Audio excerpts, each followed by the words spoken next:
What is life? Why am I here? How is it all connected? And how am I going to navigate this beautiful but crazy journey?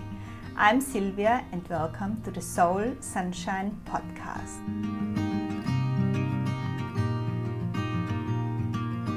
Today I'm talking to Sally de Gruchy. Sally is the heart and soul behind daily practice. Her journey has taken her from teaching in classrooms around the world to creating a safe and sacred space for deep healing and transformation. She holds a Master of Teaching, a Bachelor of Exercise Science and a Graduate Diploma in Psychology, and has trained extensively in modalities including clinical and quantum EFT, EMDR, spinal energetics, Reiki, yoga and art therapy. Through this powerful blend, she helps people move from pain and struggle into alignment, resilience and joy. Sally is also the author of two beautiful children's books, A Rabbit's Tale, Empowerment Through Mindfulness, and I Am Zen Like a Zebra, a collection of alphabetical affirmations and mindful practices.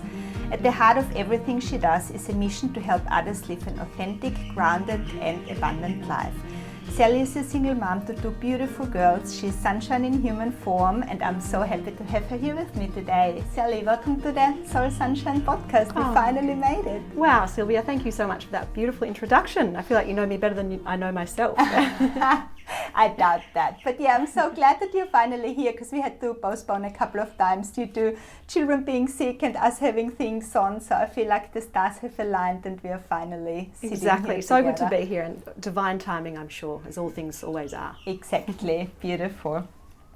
So Sally, before we're heading into our conversation today, I would also like to acknowledge the traditional owners of the land on which we meet today, the Bidyagal, Birabirigal and Gadigal people of the Eora Nation, who were a shared salt water group and traditionally occupied the Sydney coast. We pay our respects to elders past, present and emerging. So today we are exploring Sally's journey of self-discovering, how life's challenges became a doorway into healing, purpose and transformation.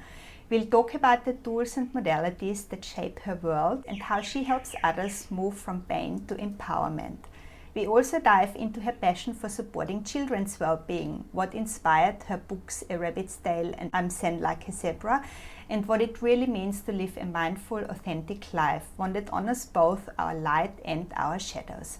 This is a conversation about healing, courage, and the daily practice of coming home to yourself.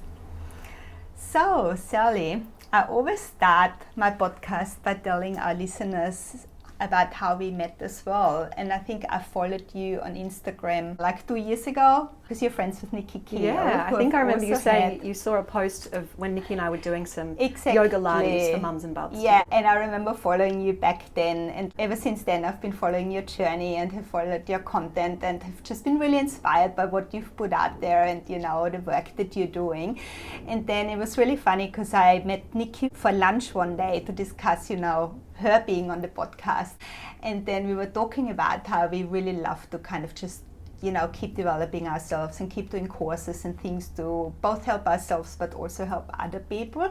And then she goes like, oh my god, you would love my friend Sally. And I'm like, I'm pretty sure I follow her already. And then I'm pretty sure it was literally that day that you posted something and I commented on it, and then we started having a conversation, and then we met like a week later or something. That's right. I think that's when I discovered your beautiful profile and Soul Sunshine and everything you do, and you work in human design as well, which I was just starting to become interested in, and that was coming onto my radar. So, yes. And then we had a really nice lunch together in Clovelly. So actually, and then that day I was recording my first podcast with Sharon King about past life tapping into past lives, and you came on the show, which was wonderful too. I did. Yeah, I know. It was like, when I think back now, it feels like a while ago that happened, but now we've been talking ever since then, and we've obviously been planning this podcast, and now we're finally here. Yes. So Many I love how synchronicities, sometimes all very magical. Exactly those worlds collide, and then you finally meet somebody that you've been following for and ages. Our children also do athletics at yes, the same they pace do. together too. So Tonight, are you on? No, the girls are with their dad tonight. Okay, so he doesn't next tend week. to take them. Yeah. So I'll see you on the athletics track as well. I love it. Mm-hmm. So Sally, let's just start by telling me a little bit about your background. You know, what is your story? Yeah, sure. So I grew up in Melbourne, Australia, and after I finished school, I completed a Bachelor of Exercise Science up at Bond University. I think more than anything I was drawn to just going and living on the Gold Coast by the beach and having this how could you new not experience up there, and I was really into the subjects I loved at school were, PE and biology and all those sorts of things that led me down that path, and that was the pathway into physiotherapy at the time, which is what I thought I might like to do long term. So I completed that degree and then did some work experience and travelled and ended up sort of changing direction and going into primary school teaching. So I did my Masters of Primary Teaching at Melbourne University, and I think I went back and did some work experience at my old primary school, Auburn South, just to get a feel for it. And I think one of the things that drew me to it also was the structure of having a term and then holidays that you could break. I couldn't quite reconcile going to a job where you work, the whole year through and only have 4 weeks holiday. 48 weeks a year. I know, it's crazy, isn't Yes. it? I'm like, who came up with that concept? Exactly. Yeah. But I also loved the idea of working with children and across many different disciplines, not just sort of one subject like they do in senior schools, and having that kind of dynamic job where you're interacting with people, and whether it's teachers or students, and helping kids to be the most sort of authentic, successful version of themselves. Beautiful. And then, so I was a primary school teacher for 12 years. And I worked can really see you as a primary school teacher as well. Yeah. I love it. You would be like the most beautiful, gorgeous teacher. I can just see that. Oh, thank you, Sylvia. So, I was a primary school teacher for 12 years, and in that time I probably worked in about 12 different schools. It was just sort of, I think it's part of my human design to be someone who, moves around a lot. What are you? A manifesting generator. Manifesting generator. But also somebody who does thrive off change. Yeah, okay. Yes. So, that was schools in China, Victoria, New South Wales, and also in London, where I did my first 2 years of teaching over there.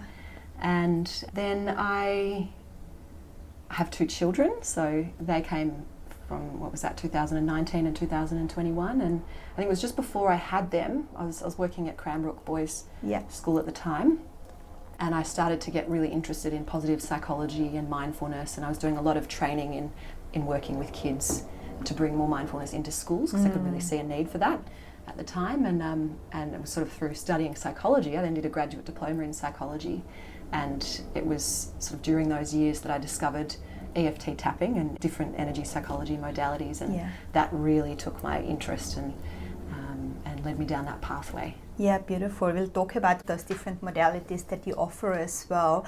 But talk me through some of those key turning points. You said you were a primary school teacher for 12 years, and then you kind of slowly started changing into the psychology, well-being space. Like, what were some of those key turning points where you thought, like, this is more your path or more your calling than being a teacher?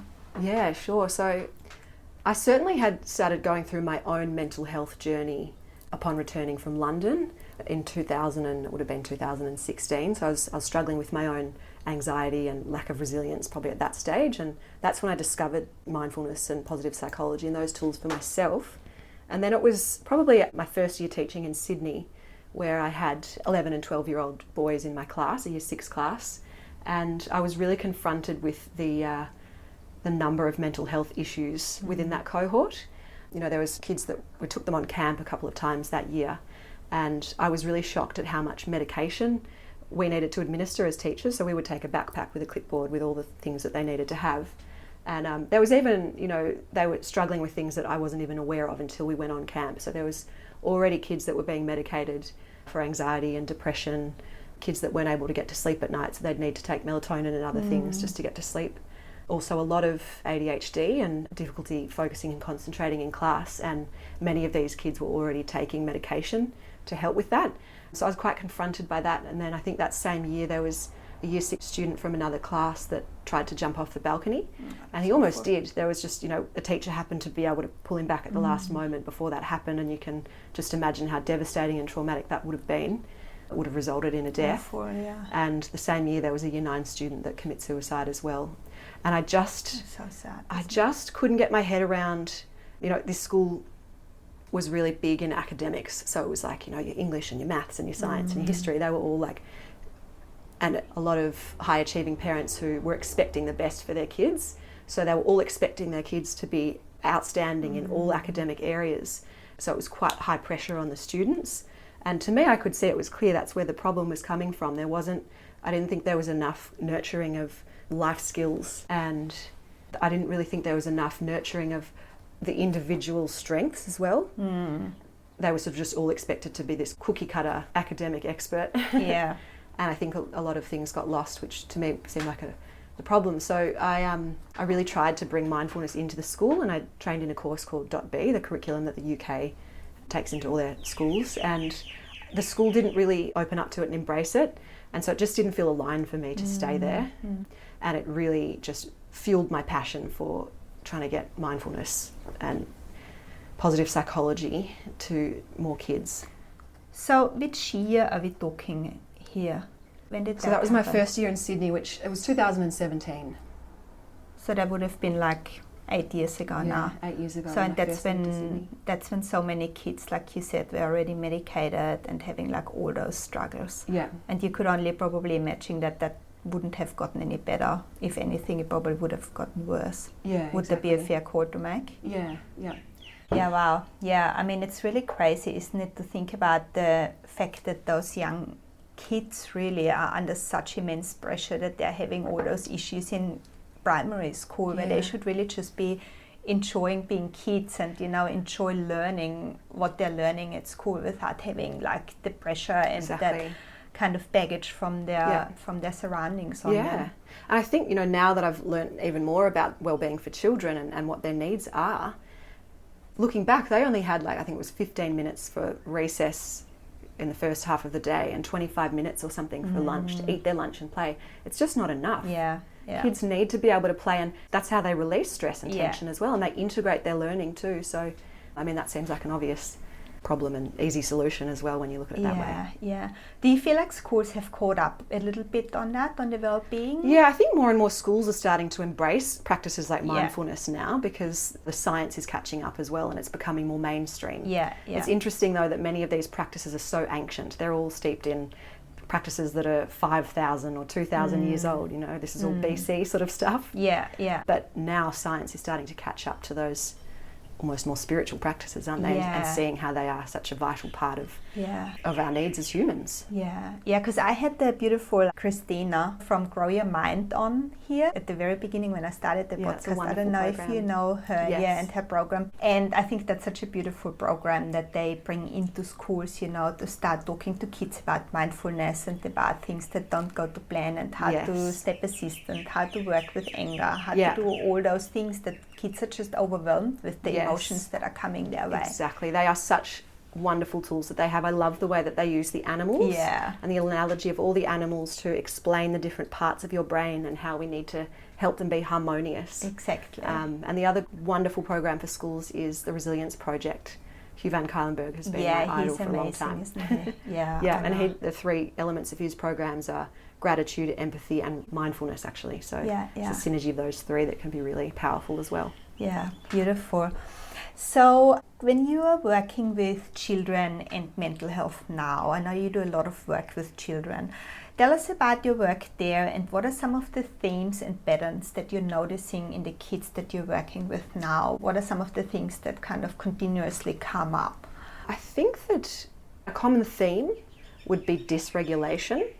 So a lot of children with dysregulated nervous systems and perhaps we don't always, or parents or teachers don't realise that's what's happening. But when you get behaviour like hyperactivity or anxiety or restlessness or an inability to concentrate and focus, that can often be a sign that a child is in their red zone and they're hyper-regulated, which is a dysregulated state. And I use the Goldilocks analogy here where that tells us that the children are too hot and learning is not going to happen in that state. Positive interactions and connections aren't going to happen in that state. So dysregulation is one, and the other dysregulated state is hypo-aroused, and this is when the kids are too cold. It's actually like, let's say if the red zone is the fight-flight response, which is a trauma response or a stress response as well. The cold zone is a freeze response, and that's when children, and I actually witnessed this a lot, sadly, with my daughter Aurora when I went through a separation, and she would come back to me often in a very dysregulated state, and she was hypo-aroused. And it took me a while to understand what was going on through seeking help from professionals. But what was happening is she was getting really flopsy and depressed and lethargic. So, the kids would come back to me on a Wednesday morning and I would take them to gymnastics class. And Aurora wouldn't engage in the class. She would just be flopped on the mat, on the blue mat. And it was really hard to know what to do. It was like you just wanted to sort of slap her on the face and say, come on, get up, let's go and play. Look at all these other kids running around, enjoying themselves. But it took me a while to learn that this was actually her nervous system showing signs of hypo-arousal. And that can be what happens in classrooms too. If kids are not discharging stress, which they do through play. That's why I think, at school in Sydney, they weren't able to discharge some of the stress that might have happened at home or even in the classroom from the overwhelm of too much learning. They're either in that hypo-aroused state or the hyper-aroused state. And what we need to do as teachers and parents, and even for ourselves, because we can feel these things too as adults, if we haven't learned these skills, we need to get ourselves back into that green state, which is just right. And that's when we have positive experiences in life. We can focus our attention, we can learn, we can retain information, we can engage positively, and we can thrive. Yeah, that's really interesting. I've never heard of those terms myself either. So if you work with a child that comes to you in a hypo-aroused or hyper-aroused state, like how do you work with them to kind of get them back into that equilibrium and back into that green zone where they can, function in a healthy way? Sure. So, and then also how do you, just an add-on question, also how do you support the parents through that, so that they can support their children? Yes. Well, funnily enough, after working with children for some time, I realised, you need to work with the parents first, because often the children are dysregulated in some way and they're reflecting something that's going on for the parent, and it can be so subconscious that we don't even realise. And I mean, even for Aurora, who was struggling for my own child, I wasn't coping all that well myself, and maybe her dad wasn't either. And I don't want to speak for him because, that's his thing, but we've both just, had going through separation and divorce. Things were hard for us, and your children, they pick up on that energy as well, and that they can feel your stress and they take it on as their own. They really absorb that. So I think the first thing is I would suggest for parents to do a session first and also to understand the tools that I would then share with their children. So they can experience it for themselves, and they can also then do it with their children. So they're not just, they can become their child's own therapist in a way. Exactly. Yeah, and it's so interesting when you talk about that, because what I just noted down, it's like, it really reminds me of that, generational trauma as well, as when trauma is being passed through the generations. It often takes the parent to work on something, and then if they work on something, it actually gets eliminated for the generations that come after them, for the children.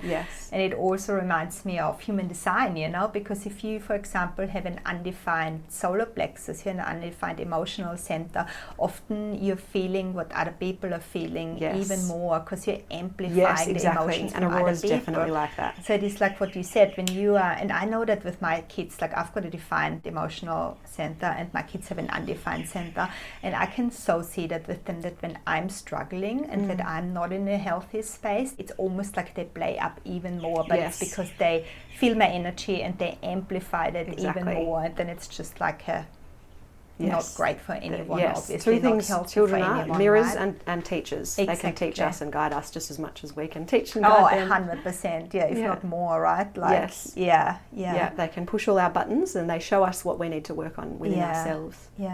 So how do you then work with the parents and the kids? Some of the tools that you could then use for expanding the window of tolerance, expanding the green zone, and really that is to increase stress resilience or give you more real life resilience. So when things happen, as they will, which will cause stress or trauma, we can then bounce back into that green zone more quickly, and we can train the nervous system in many different ways. Like with children, you could do some EFT tapping. So I've got a little Huggy the Bear that's got 4 points that you can use to tap with children. And even in classrooms for teachers, you can almost just play Simon Says with them and just get them to tap on those 4 points alongside you. And you can also, when you tap, you can also pair the tapping with cognitive statements that can help to accept what you're feeling, even though I'm feeling really overwhelmed right now, or really stressed or sad or upset or angry, whatever it is. I'm a really good kid, or I'm a beautiful little girl, and everything's going to be okay. And you can come up with your own statements that, or I'm choosing to let this go now and calm down, or whatever it is. Because it's just about the points where you're tapping. It doesn't matter where you're saying what affirmation, does it? No, it doesn't unless you're doing, like if you're working one-on-one with someone with a more advanced technique, you would start with the setup statement on the side of the hand. And that's when it usually starts with even though that's an acknowledgement statement or an acceptance statement. Yeah. And in fact, that's even powerful in itself, because when you acknowledge the reality of how you're feeling, you're naming it to tame it. Yeah. And this is where Dan Siegel's hand model of the brain comes in, which looks like you're nodding, so you've heard of it, where you've got the brain stem, which is our reptilian brain, the first part of the brain to develop. And this goes into another technique, because we can use our breath. We use a bottom-up approach when we use our breath. The brain stem controls our reptilian part of the brain. It's the most primal one. That's what controls our heart rate, our breath rate, our blood pressure. And we often feel those symptoms come up if we're dysregulated, like your heart rate will be, your face will go red, you'll shake or whatever it is. Yeah, your body's feels like it's going to explode. You do, isn't it? Exactly. Yeah. So, and then we've got our limbic system, which is the feeling part of the brain. That's where our emotions can get into overwhelm as well, and that's the mammalian part of the brain. So I use a snake for the brain stem, or the reptilian, and a bunny to explain that limbic brain. And then you've got the prefrontal cortex on top, which is the wise owl. And we want to keep the wise owl running the show, because this is the human part of the brain, the decision maker. So if you're using tapping or breathing, because I'll also explain some breathing techniques as well if you like, you can use a bottom-up approach to keep that prefrontal cortex online, so that you can get back into regulation. But what we're doing is, when we name what we're feeling, we name it to tame it. Because as soon as you name an emotion, you're using your prefrontal cortex. So just by naming it and acknowledging it, we're bringing the wise owl back online, instead of it being flown away with our snake or bunny running it. And it's almost that awareness. As soon as you have the awareness that that's what it actually is, that's always the first step, right, when it comes to self-work. So it's the same in this context. And for me, there's so many different definitions of mindfulness, but for me, it's really just choosing to play attention. And especially with children, play is their language, so saying it that way is powerful too. We choose to play attention.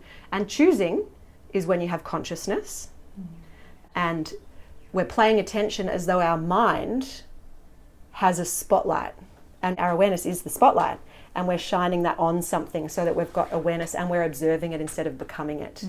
So it could be that we're observing the emotion instead of becoming the emotion. Yeah, you're not getting wrapped up in it, you're just kind of, like you said, observing it. That's so beautiful. And I think for parents too, the best thing we can do for our kids is model that. So when we're about to lose it at our kids, instead of just losing it, we say, I'm about to lose it. That sounds familiar. At least that then it almost puts a pause break on. And we're modelling it too to our children, to have that emotional literacy. And for me, I can't tell you the number of times that I've lost it at my kids in the last couple of years, because honestly, I've been quite dysregulated myself, even though I have all these tools and I can do them with other people, because I've been under so much stress going through divorce. At times I've lost it, and I've had to just also really practice compassion, because there's guilt that comes along with that, but also repair. Repair is so powerful. If a rupture isn't followed by repair, it's very damaging, but actually you can have, and they call this post-traumatic growth actually, instead of post-traumatic stress. If you have repair, then you can enhance the bond between you and your child and cause greater connection. And it's also modelling for them how you can make amends as well. I love that, and I've done that with my kids from the beginning as well. Like you said, we're all just human, right? I'm certainly one that also loses it at my children every night. It's hard. But then I always apologize to them. I always, when I tuck them into bed in the evening, I'm like, I'm so sorry, but mommy, I wasn't feeling well today, and that's why I let it out on you. It wasn't your fault. Whatever the reason Sylvia. Was. But it's just about voicing that and knowing that it's not them. I think that is so important, because I remember my parents losing it at me, but they never did that, right? And so I think as a child, often you then probably subconsciously do think, oh, it's my fault, or it's me. And my son has even said that to me, it's like, oh, it's all my fault. And then I keep saying to him, like, it's totally not your fault, just reiterating that that's not the case, because as a child it's so easy to think that you are doing the wrong thing when people around you are like not in a resourceful state, But like you said, voicing it, repairing it, talking to them about it, is so powerful, because A, they learn to communicate those emotions themselves, and B, they see that it's not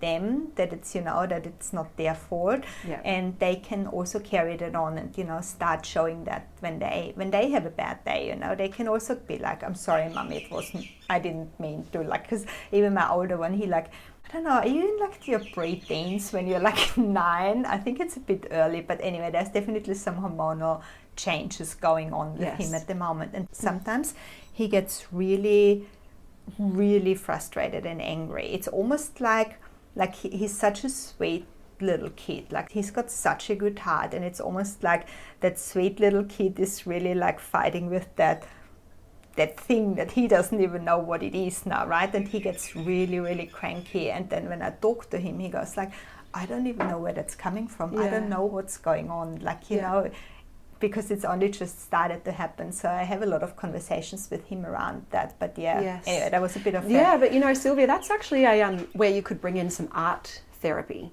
You could sit with him and do some drawing and get him to draw what the thing is. And that's a technique I use a lot within the energy psychology practices that I do. Not only can you name something to tame it, but you can then draw it, and then it creates a bit of a distance between yourself and it as well, so that you don't feel like it's you. It's something it's an energy that you're carrying, and you can start to move that through you by drawing it and playing with it and doing something with it and putting it somewhere. I use the golden box a lot as well. So you can get to them to imagine that they've got a golden box where they can put anything that's inside them that doesn't feel good or, feels uncomfortable, any uncomfortable feelings, into the box, and it will start to transform it into love and light. And they can also then, what we talked about before about absorbing emotions from your parents, or even as adults, we might start to notice that we've absorbed limiting beliefs from our own parents or our upbringing from somewhere. We've taken on these limiting beliefs, or even experiences that happened when we were younger. They can form limiting beliefs. Totally. That's why 75% of people have glossophobia, which is fear of public speaking. Because most of us have had some experience where we might have, like for me, it was tap dancing when I was in year 2 and I did a wrong move and on stage, and it's school concert, and I was playing piano on stage. And I was always like, or you forget your words because it's nerve-wracking and there's all these faces, and then you like get brain freeze. Remember anything? You're like, this is awful. Everyone else is doing so well, and I'm like. And then you take on the belief that it's dangerous, or your body, the body keeps the score, like Bessel van der Kolk's title of his book. Your body will see something familiar about a situation, and then it will go into freeze mode because it's remembering it's not actually freaking out at what's happening right now, it's freaking out at all the things that have happened in the past that remind you of that moment.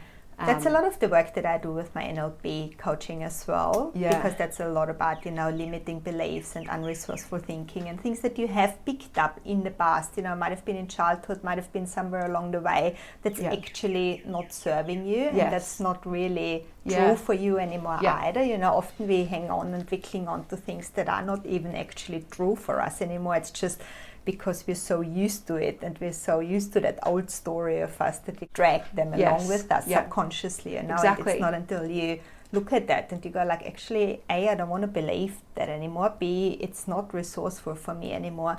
Having the awareness around it, right, so that you can then work through it and actually let it go. So, say if you recognise that you're carrying a lot of guilt or shame, and you might ask someone, okay, what percentage of that guilt or shame belongs to you, and what percentage of that belongs to your mum or your dad? Mm-hmm. And the answer might just come to them, even subconsciously, which is usually right. Yeah, exactly. And it might be, 10%'s mine, but actually, the rest is my mum's or dad's. And then you can get them to imagine that there's a golden box that belongs to their mum or dad, and one that belongs to them.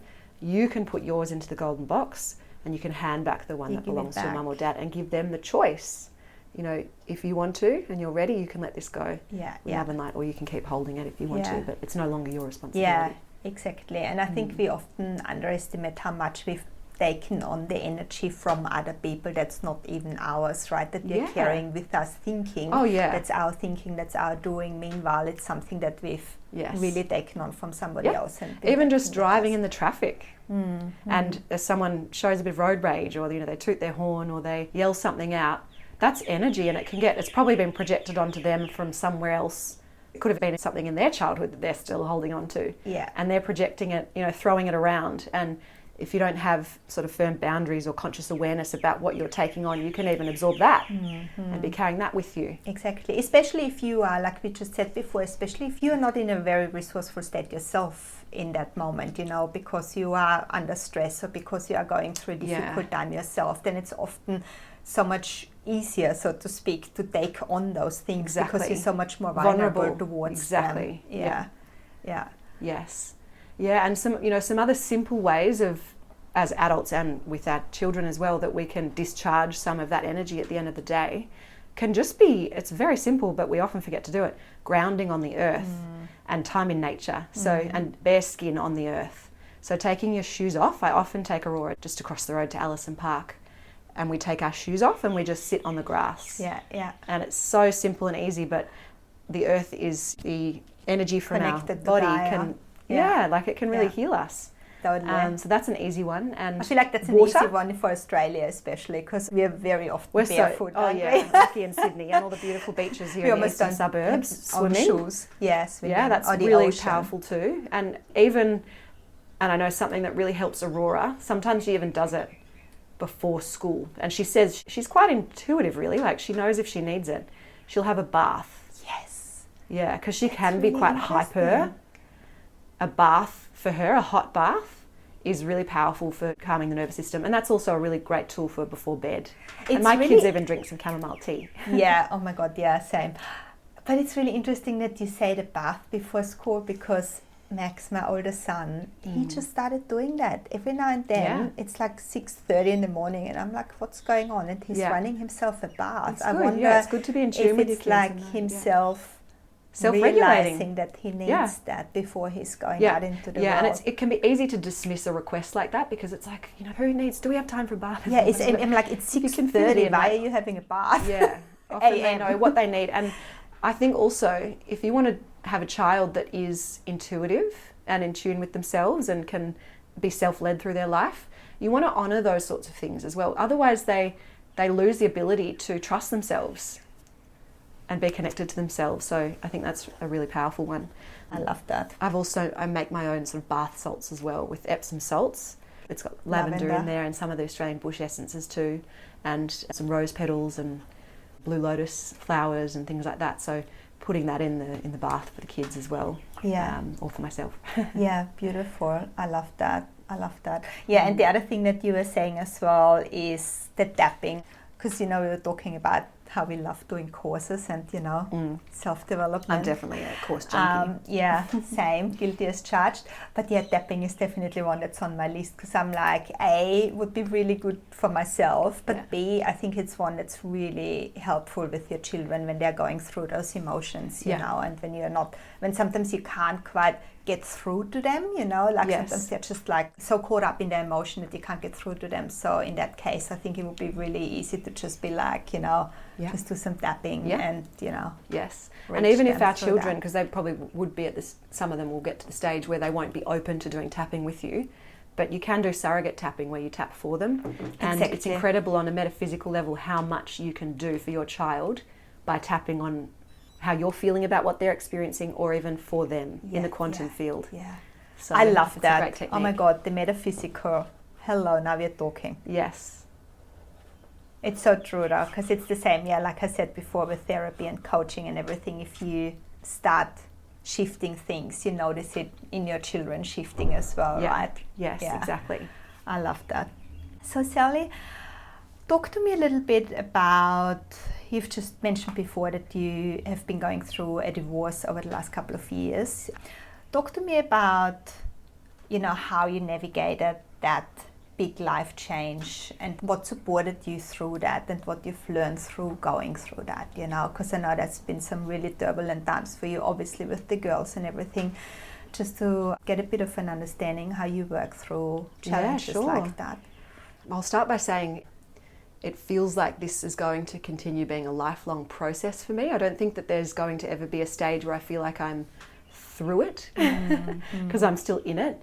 You know, I'm co-parenting with someone who can't look at me. Their families rejected me. They don't want anything to do with me. As for the friends that we shared together, you know, many of the friends that my ex-partner and I had, family friends with our children, were were his friends because I'm a bit younger. He's 10 years older than me. Was it 10 years?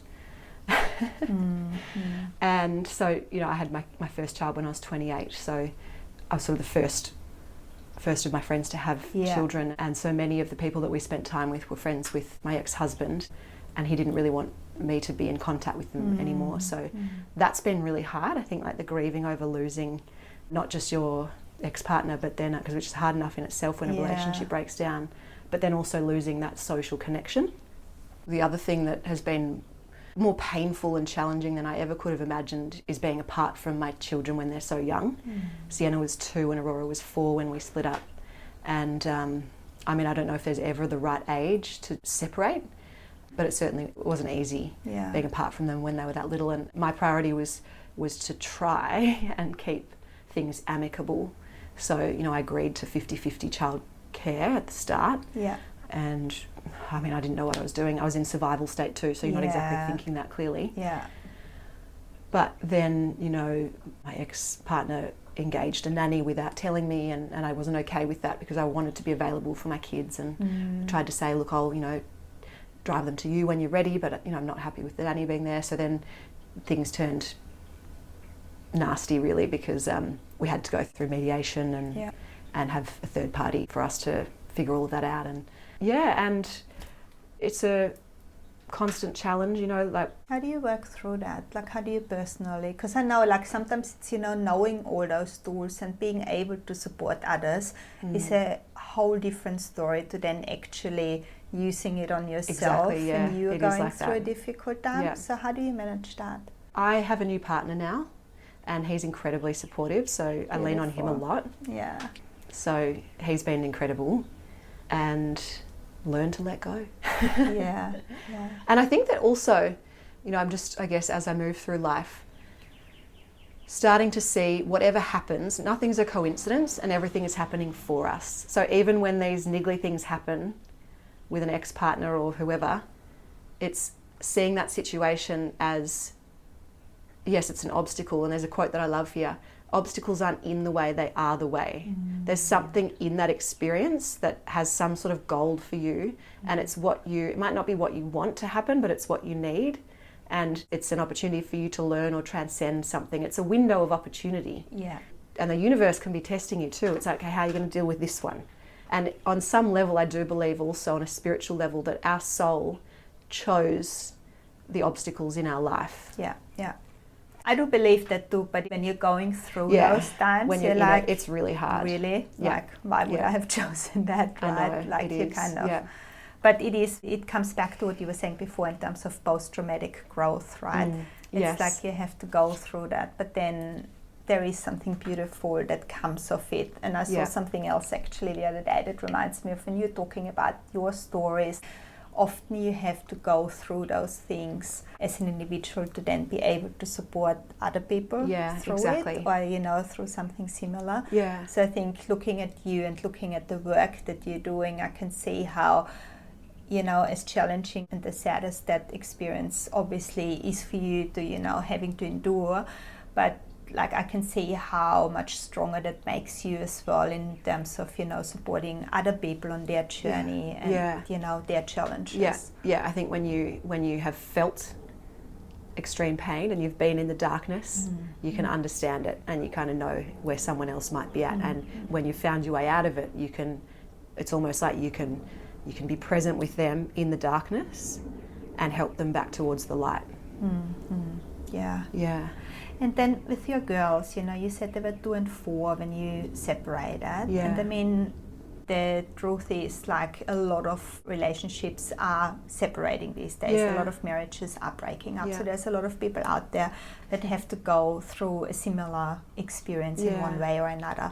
So how was it like for the girls, and how did you support the girls through that? Because, like I said, there might be people listening, you know, that have a similar experience that go like, how do I support my children going through a separation? So I think I mentioned before, for Aurora, she was the one that took it the hardest for that year following the separation, and or even Sienna at changeovers, if we were dropping them off or picking them up. if I was dropping them at Dad's, they would be holding the back of the chair, screaming as they're getting pulled out of the car. So it was pretty heartbreaking, you're feeling pretty devastated after that. And also Aurora was having trouble even just getting dropped off at preschool. She was even having separation anxiety then. Separation, yeah. Yeah, so, and she'd come home and just, gymnastics, she'd flop and have no energy, but sometimes she'd come, even when she's left Dad, she'd come in and she would lie on her bed and just cry and cry, and it was so painful. And I think I definitely, despite all the work that I had done with children and with wellbeing and mindfulness, I felt out of my depth and I didn't know what to do. And with your child, you care so much about them and their wellbeing. So I think just holding space, just lying next to them. And children really need, what I've learnt they need is that they need to feel safe, seen, soothed and secure. So just for the 50% or 60% of the time that I have my kids, trying to provide that safety for them. And they also say that for a child to be securely attached, and this, I don't know how much the listeners will know about attachment styles, but I've learned a lot about attachment styles, because that basically would explain why I ended in divorce and why any relationship ends will be because of these attachment styles. So it's all the stuff I wish I'd known before. But for a child to develop into a securely attached individual, all they need is 30% of the time for a parent to be emotion coaching or emotionally available for them. So I think that's a reassuring statistic. Because that doesn't feel that much, yes, right? Because then, even if I only had my kids 50% of the time, and that's from their primary carer. So if I was 30% of that 50% of the time being that emotionally coaching prefrontal cortex, wise our parent, then I could meet their needs in that way so that they can develop into a secure adult. And then you can still be losing it 20% of the time and you're all good. I love it, because it takes the pressure off parenthood, because we can't be perfect all the time. Exactly. Like often you want to be perfect for them, right? I think which is a natural desire that you have, especially, I can't talk for everyone, but I think moms, a lot of the moms that I know, you want to be perfect for your child, but it is also not possible, like you said, and they need to see, human, and they need to see the range of emotions. The range of emotions, which is why, everything just that make one statement quickly, why I really think that Botox is one of the worst things that people can do for their kids, because you can't show your natural emotion. Kids need to be able to feel that realness. Just a side note there. No, I like that. I agree with that as well.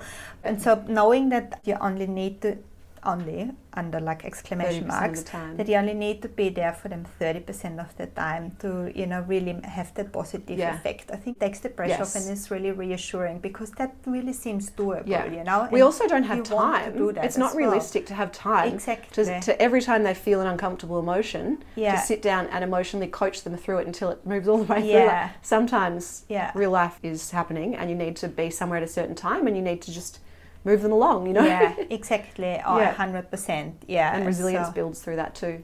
Exactly. Yeah, but I did, so that was one thing. I just held the space and all of that. But in fact, Aurora's preschool at KU, they put me onto a wait list to get some help from Child and Family East Cafe at the Sydney Children's Hospital. That's the one up on Avoca Street.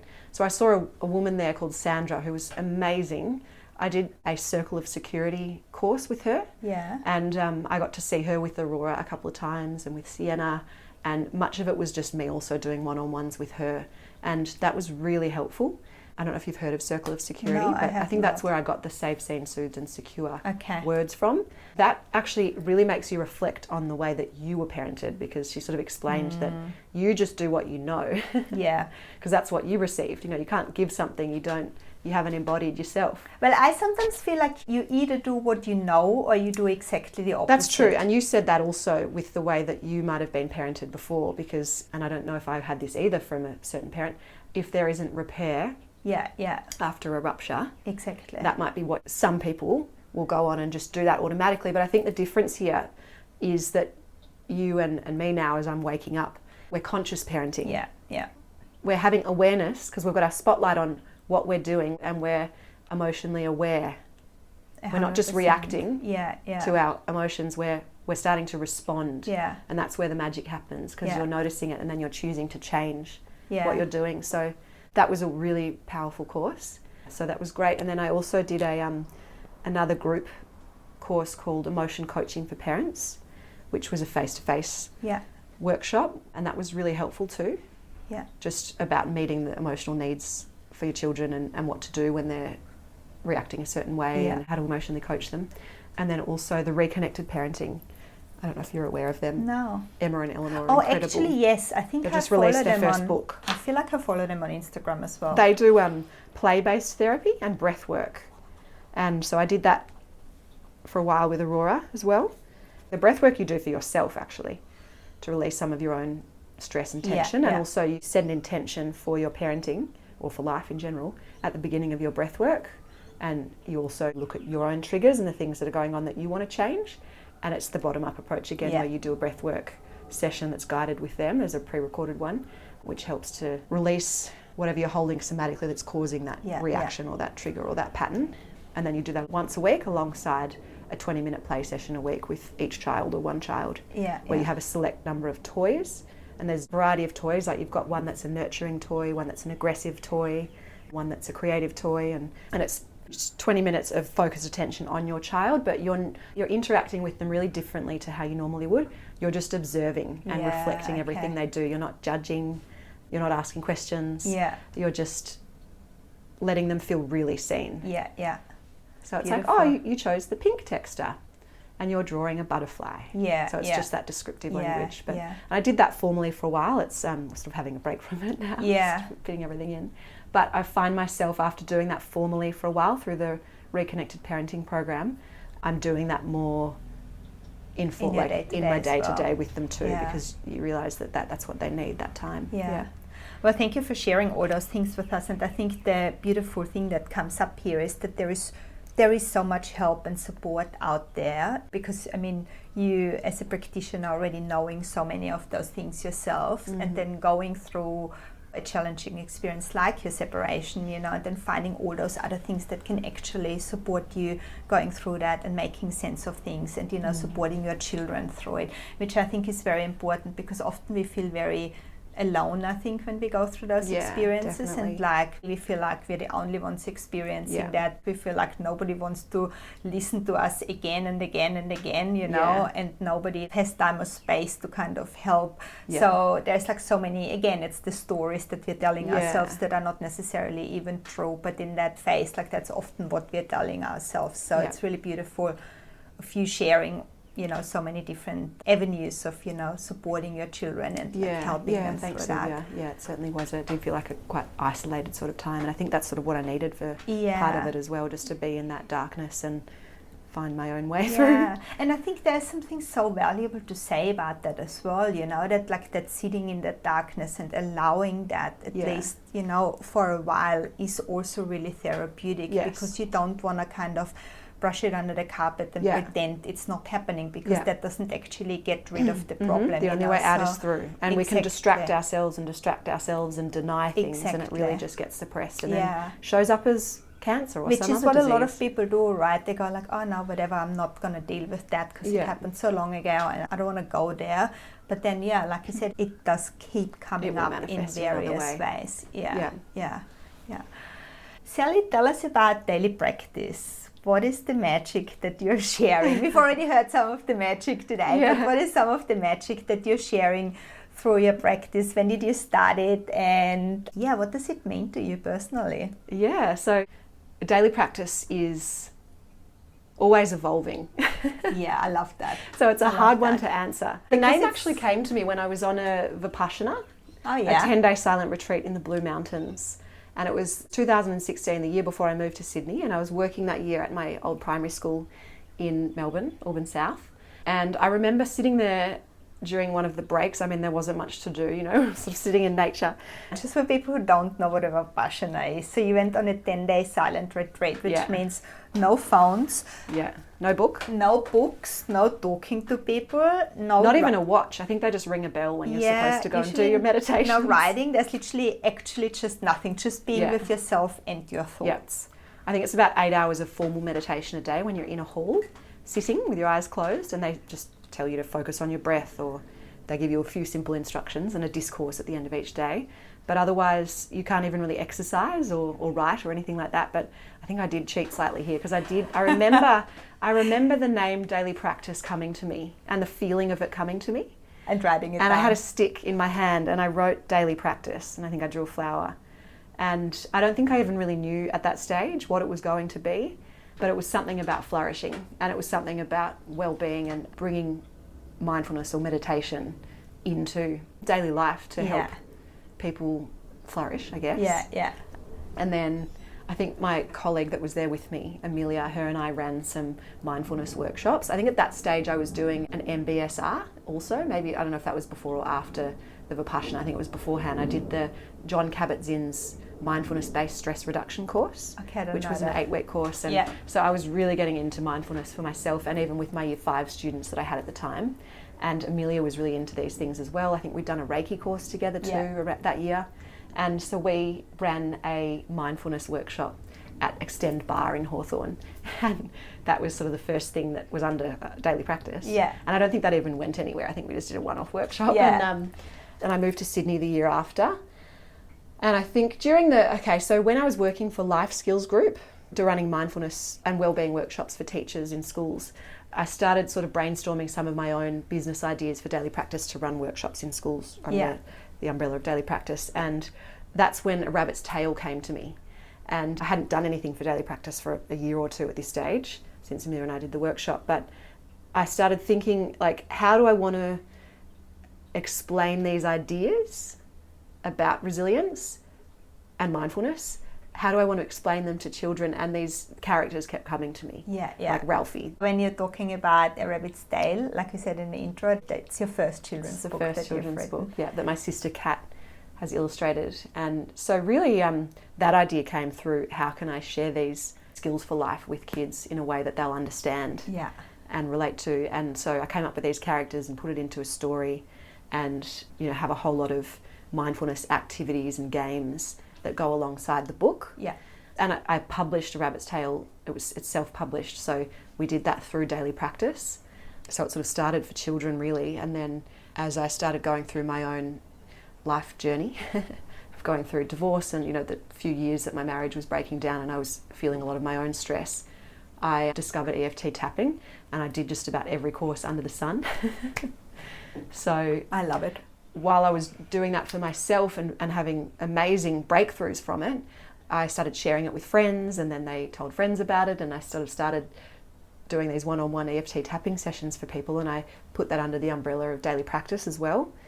And then, since then, I have discovered these other modalities, and I usually find them for myself first, and I experience them and embody them, and then I go and train in them and sort of add that to the toolbox of things that I'm offering people. And so I guess daily practice does the books, the one-on-one consults. I do group workshops as well for people now, and niching has been one of my difficulties, I guess. But I also run some mindfulness music and movement workshops at the Randwick Library, which is just once a month, but it's so much fun. We do tapping sticks and scarves and parachutes, and I read some of the children's books, so Rabbit's Tale and I'm Zen Like a Zebra, and do little mindfulness exercises and things in a very playful, fun way that's there for parents with their preschoolers. So it's really 0 to 5-year-olds, because some parents have multiple kids there too.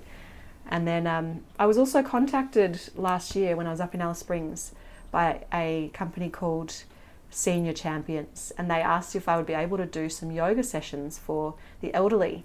So once a month I also teach an aged care yoga class. They actually call the class Sensory and Stretching with Sally now, because I take in my sound bowls and bubbles and sweet. and different oils and things too. And we do some strength exercises with resistance bands and some gentle stretching, which is amazing. I love doing that too. So really I'm working with people from 0 to 100. That's what I was just going to say. Like I love the span of like 0 to 100.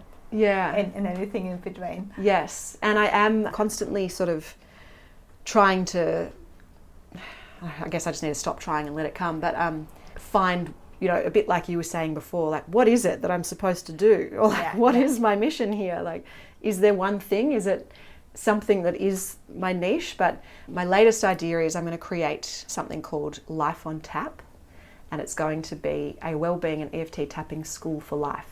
And so there's going to be a training program for EFT tapping, along with many of the other things that I feel have helped me and my family and my clients flourish and move through the pain into light. or heal their shadows and expand their light. I'm going to bring that all together into an online school that will also have some live classes each week to support people and share these skills with everyone and anyone who wants to work with them, really. And beautiful. Use them for themselves or share them with other people or use them for their children or their classes. Or I love it when when you say, what's my mission or what am I really kind of supposed to do? And it's so funny because I know we all ask ourselves that question, right? We had the chat just before we started recording, and for me, like looking into your world, for me it's so clear what you're supposed to do and what you're here to do for, and I think you're totally on the right way. But it's so funny to hear you say that, because it's just like we're often kind of, I don't want to say blind, but we kind of often don't see that everything is unfolding in that kind of perfect orchestrated well, I would say the same to you, anyway. Sylvia. Yeah, they often say that a butterfly can't see its own wings. Exactly. So, and I love how you just keep popping up with ideas. That's like so manifesting generator as well. Yeah. Just like doing a million things at once. Grounding the ideas sometimes can be the hard part. And making it look so easy and just, joyful, which is really beautiful. Thanks, Sylvia. Yeah, I think, often our external environment can be a reflection of our inner environment, because that's the way manifestation works. And, Luke came home yesterday and looked in our bedroom, and I had about 10 different bags on our bed, because I think the cleaner had been, and I put everything on the bed. And he's like, what the hell's going on here? And I said, that is a reflection of my mind. Like, I've got 10 different things going on and all these bags with all the activity bags, but it's like, simplifying is one of my intentions. I love that when you share that story, because that's what my husband, because we've got this shared calendar, and I always invite him onto things so that he's aware of it. Yeah. And when he looks at my calendar, he just goes like, I have no idea how you deal with this. Like, I cannot keep up. Yeah, like even trying to organise the colours would probably be hard. Like, how do you categorise these things? I'm like, this makes so much sense in my brain. That's good. So that's all you need. Don't worry about it. I love it. Sally, you've just so beautifully said that you're working with anyone from 0 to 100, right? Yeah. And I really loved it. And we've talked a lot about how you support children, how you work with children, what some of the blocks are there. When you're working with adults, what are some of those recurring challenges and blockages that you see in adults in this day and age? Are there some that you feel like are coming up more than others? And can you give us a little bit of an insight into that? Yeah, sure. Let me think if I've had a consistent theme recently with the people that have come to me, because this is another area that I haven't niched in. I don't only work with phobias or anxiety or grief. No, but it's not so much a niche. I think I'm just interested if there's a common pattern. If you see a common pattern, and if that's kind of reflected in the world and the society and how we're living our lives these days, so that people really struggle with XYZ, So one big thing that a lot of people have been coming to me about is, and a lot of people have been saying how they've been diagnosed with ADHD as adults. So that's something that comes up a lot, like people not feeling like they can focus, they feel a bit scattered, or definitely anxiety is one as well. Yeah. A lot of people suffer from, I think we all do to some degree, and it's normal to have anxious patches as well, but like anxiety and mood disorders, ADHD, and then the other one is a lot of clients come to me that are feeling like what we've just talked about, like they're not feeling like they're doing something meaningful or they're satisfied in what they're working in at the moment, and they are wanting to feel more aligned with their soul's calling. I love that. So that's a big one too. Yeah, that's interesting. Yeah. It's people starting to wake up to their intuitions, I think. Yeah. And realising that they may have been, that some of us, we take on these layers of identity, and so we can become quite attached to our ego, and then we suddenly feel like, hang on, is this who I really am? And we start to listen. I think that your soul can start to nudge at you. And I think it's what we said before, right? It's like we're living those stories, and often those stories are not even necessarily our chosen stories. It's because of all the energies and thoughts and things that we've taken on from parents and teachers and people around us, and then at some point you wake up and you go like, what am I doing with my life? Or why am I grinding 9 to 6 every day, or whatever it may be, different for different people. you go like, well, why am I actually here? What am I actually doing? How am I actually... Because I think that we may have, like, from an early age, we might have made decisions based on what somebody else wanted or what somebody else thought we should do. Yeah. Instead of making decisions based on where our heart's wanting to direct us. Yeah. So we don't learn the skill of how to follow our own light. Yeah. And then suddenly it starts, you know. And that brings me back to talking about children again, right? And if you're having children, how beautiful is it if you can support them in really seeing their own strengths and seeing the things that they love without putting your own ideas and your own preconceived conceptions onto them of how you think that they should be living their life. And again, that's like, I think people like us, where you go like, well, we've done so much of that work, and you know, we are so aware on that conscious parenting journey that it's like, I think that's such a powerful thing to be able to give to your children. It is, rather than it's also a hard one to find the line or find the balance when you're parenting, because certain things you do need to make the decision on, and to help support your child to develop resilience, sometimes you do need to get them to stick with things. Oh, totally. Even though they might want to give up. Yes. Sometimes it's, I guess, what I try and do with my kids as I learn how to be a better parent, is to, as much as possible, let them make the decision over small things, so that their decision making, I think decision making is something I've always struggled with, and not knowing what I want, you know, even like trying to choose a meal on a menu, or like... Are you an emotional authority? Yeah. Is sacral as well? And I think I've got a crystal now, a pendulum, and that helps me. I can ask it questions and it tells me a direct yes or no. And I'm finding that's actually helping develop my intuition, because I'll feel like I know the answer before it moves, but I'm learning to trust myself that way. I was going to say, you're learning to trust your own intuition. Yeah. So I use it also to select the bush flower essences when I'm making customized drops for people, with them there as well, and I connect with their higher self and say, you know, does Des need the Waratah drop today in her mix or something, and it will say yes or no, and you feel like you know it before it moves, which is quite amazing. I really love that. That's amazing. So I think that's a skill I think is an invaluable skill for children. So that's something I try and do with my kids as well. Why are you personally so passionate about all this work, and what does keep you inspired to keep going? So I think there's subconscious reasons behind everything everyone does in life. Like, sometimes we don't even know why we do something ourselves because it's subconscious. And I know I did a 5-day course with William Whitecloud called Natural Success or something, and he said in that workshop, the ego is always trying to resolve itself. And so I think that we do, like what most of us do as our life's work, has something to do with unresolved things from our childhood. And it's funny, when I wrote A Rabbit's Tale, it wasn't until I reflected on it 2 years later that I realised it was kind of like a biography, because it was about this scared, anxious bunny who had a lack of resilience, and it kept running away from things, because I moved around a lot, right? Like from in year 4, I was getting bullied a little bit and really struggling. Like, I know Mum, I don't remember this, but she said I would come home and cry in the fetal position under the table, and I was a very headstrong, determined little kid, and I convinced my parents to send me to a private girls' school in year 5 because I was obviously just finding it hard, negotiation skills, finding social things hard. So I moved, and I think that started a pattern for me of running away from things when they get tough. And then there was another sort of friendship hiccup over a boy or something that happened in year 8, and I went to Hypo in year 9, which was a year in the countryside from Lauriston Girls' School, where I was in Melbourne, and I moved again. My sister was at another school at St Catherine's, and I guess, I don't know, it's funny when I try and reconnect with my 15-year-old self and what was really going on. I think I was really struggling with big emotions then that I didn't know how to navigate, and again, I guess I just thought, the solution is to just run away and start again. I convinced my parents again to send me for year 10 at another school.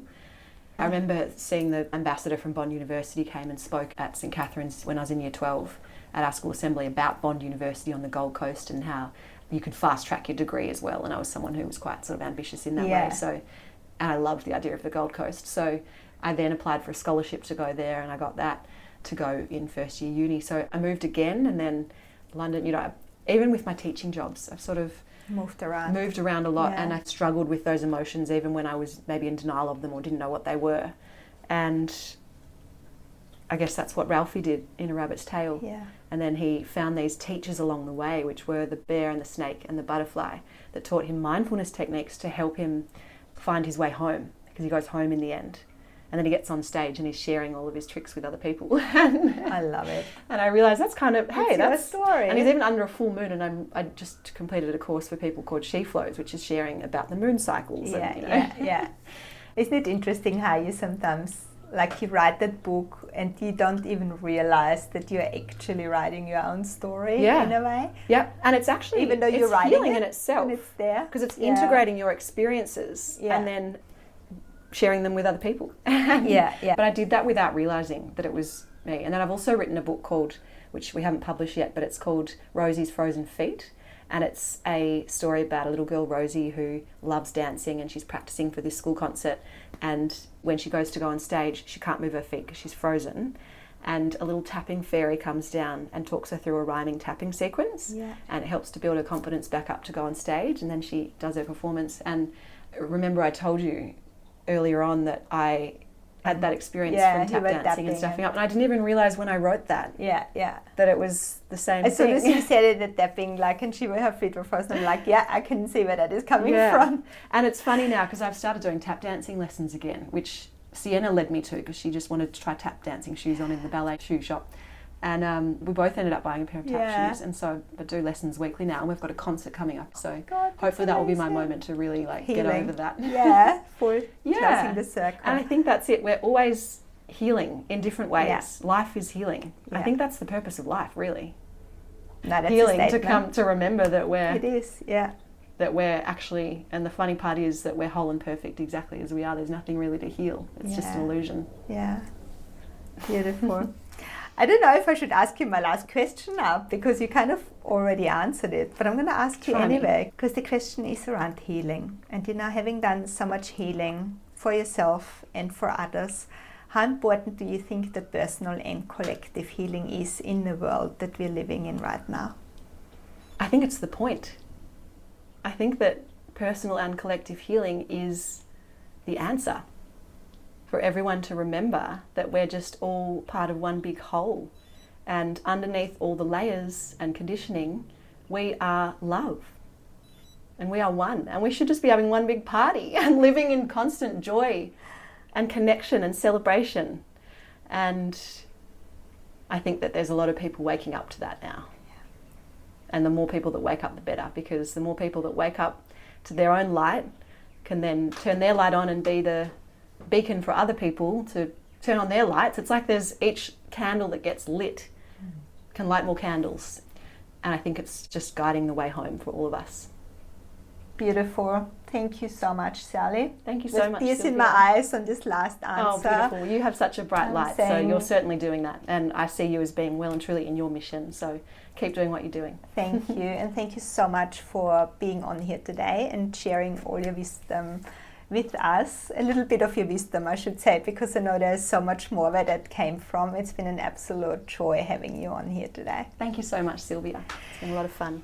So the first pearl of wisdom is Sally talking about hypo versus hyper-aroused. And she was talking about it in terms of children being either in fight or flight and being really hot, or being like kind of cold and frozen, not being able to move, and that it's really important for them and for us as well to get back into that green zone, into that state of equilibrium where you are able to make decisions, where you are able to, have resourceful thoughts and resourceful thinking to live your life.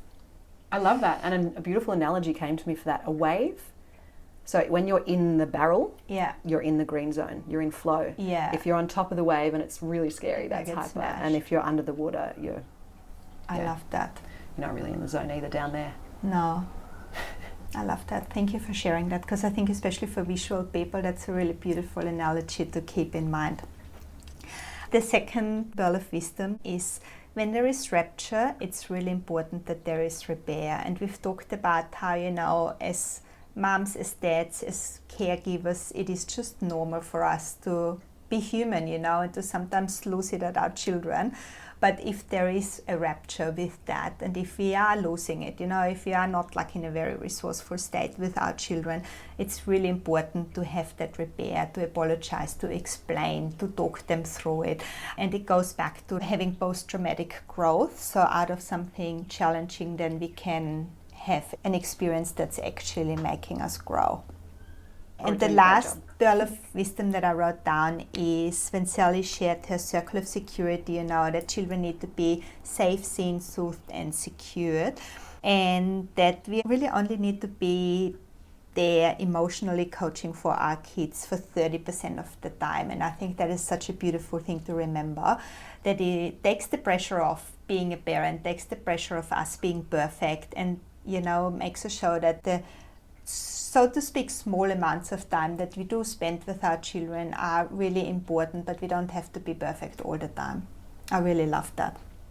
Sally, tell us, where can people get in touch with you? How can they work with you? And where can they find more information about that? Yeah, sure. So probably the quickest and easiest way these days to get in touch would be through Instagram.